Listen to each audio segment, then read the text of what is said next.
Hello viewers, how are you all? Hope so you are doing well. This is my channel, Mind Blowing, and today I am going to talk about the auspicious occasion. That is a short story that has collected or taken from the Tales from Frozia Bagh. So first of all, we should have an introduction about the Tales from Frozia Bagh. That what are these all things and what stories are being told in this all. So the introduction of the Frostia Bagh is quite simple. That it's the collection of the 11 short stories. All of these are written from by the Rohinton mystery about the residents of the Frostia Bagh. And secondly, if we talk about the stories, so all of these stories are related to the Persian culture and their rituals, their beliefs. And secondly, if we talk about the settings of these stories, so all of these stories are set in the apartments that are located in the Mumbai, India, and these all apartments belong to the Persian families. It was the first book that was published by the Penguin Canada in 1987. That was the first book of the mysteries.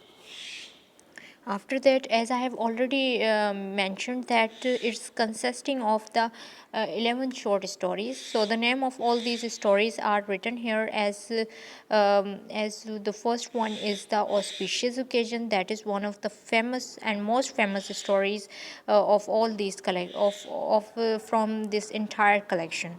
So and another story is the one Sunday. Then comes the condolence visit of white hares and the cricket squatter. Lend me your light, exercise, and swimming lessons. So the auspicious occasion, the one story about which we are going to talk here, is was awarded the first prize in 1984 by the Hart House Literary Contest. And secondly, if we talk about the another famous story, short story that's included in this collection, so that's the One Sunday. It was also awarded the first prize in 1983. So let's move to the next slide. Characters. So the important characters, as I have already mentioned, that we are going to talk about the auspicious occasion. So this particular in order to understand this story, we should know about the major characters and the minor characters of the story. So the major characters are only two, Rustamji and Mehru. The entire story revolves around them, and they are the protagonist of the story. So the Rustamji is actually a famous lawyer in the Bombay, and he's an old man, approximate in his 50s. And while the Mehru is actually the wife of the Rustamji. She's a responsible housewife. She manages the entire house in a very well manners. And secondly, she is quite younger than her husband. She was only 16 years old when Rustamji and she got married, and Rustamji's age at the time of the marriage was 36.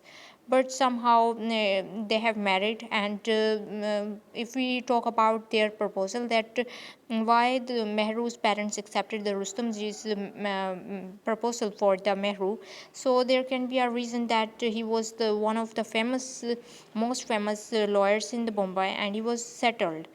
So that's why we may say that.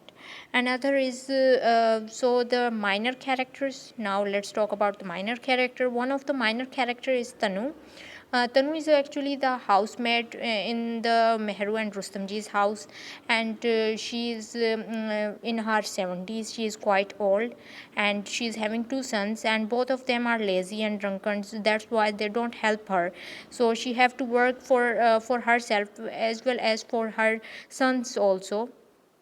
And now the other character is the Gajra. Gajra is actually the other housemaid that replaces the Tanu when she gets retired. After that, there is the Dhunjasha. So Dhunjasha is actually actually person, a religious person, in the Parsis religion.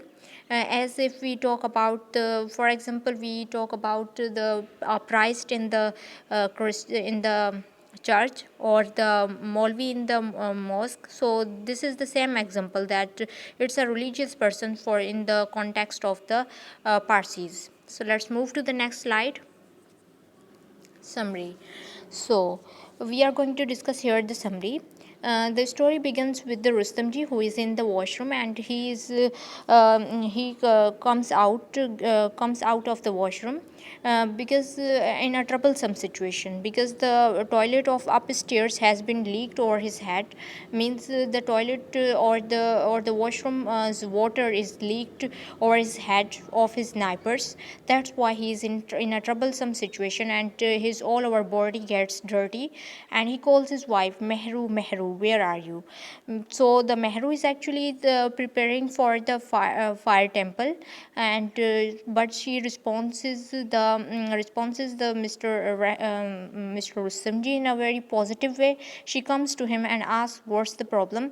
While he is quite angry, she tries to please him and offers a cup of the tea. She also offers him a cup of the tea.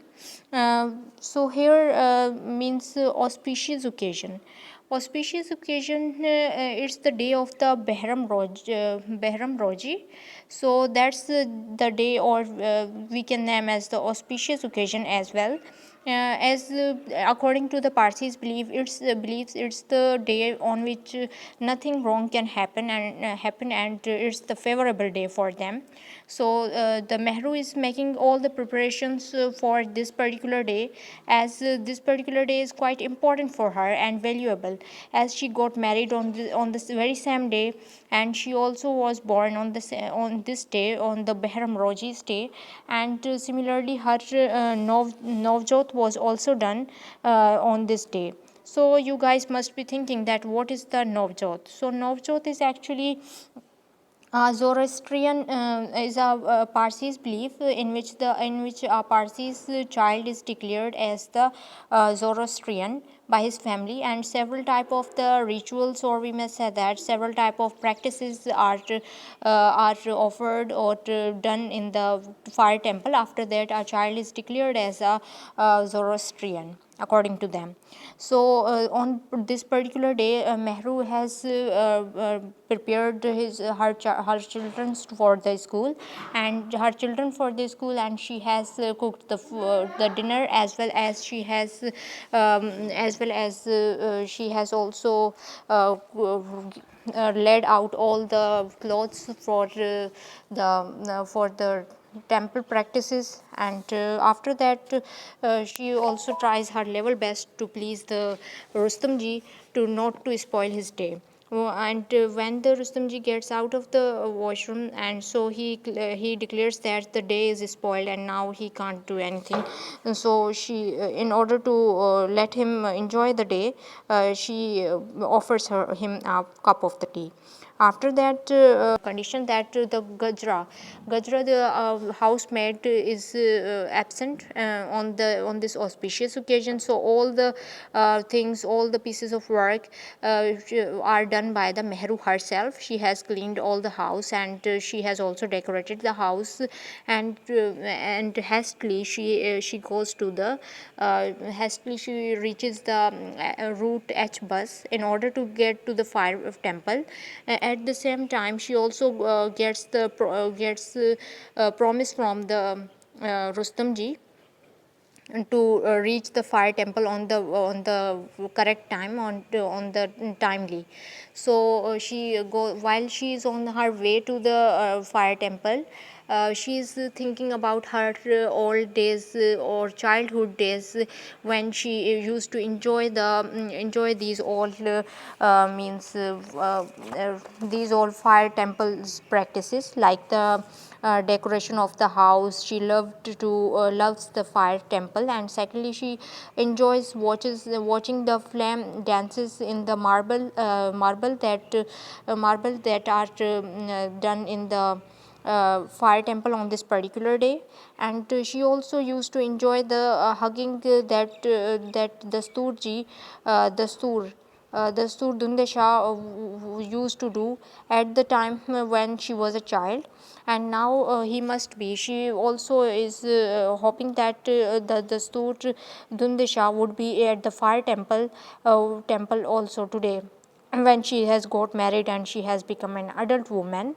And after that, she reaches the fire temple, and as she gets out of the bus, she looks at the gate of the fire temple. So there are the crowd is gathered over there, and the gates are locked all over. And the police is also standing there, and police is actually persuading the crowd to disperse. So and after and other than this, the alerting sign, or the sign of the consciousness also can be of Mehruz has roused when she heard the sound, heard the word murder.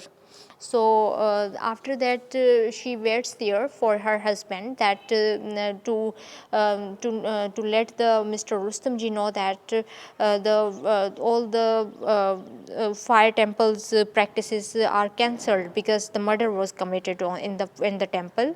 So Rustamji also have got ready for the fire temple, and he has prepared all the things, and he gets on the bus. And when he gets out of the bus, tobacco was splitted on his dugli. Dugli means the dress in which he goes to the he was going to the fire temple. So the tobacco was splitted by a bus rider, so he used the abusive language for the bus rider, as well as for the people who are standing in the crowd. So he was about to be beaten, but he escaped it somehow. He managed not to be beaten, and he escaped all this trouble. So when the Mehru returns back to the home, she comes. She tells all the story to her husband, that that the Sut Dundasha was actually Dundasha was actually murdered by his one of the employee at the temple, and one of the employee at the temple. And the employee was specifically the Chashniwala employee at the temple. So he was murdered by that. And after that, the Mehru's facial expressions and all his appearance is quite clear for the Rustamji, that she isn't happy with the fire temple, by going to the fire temple as she used to be in the past.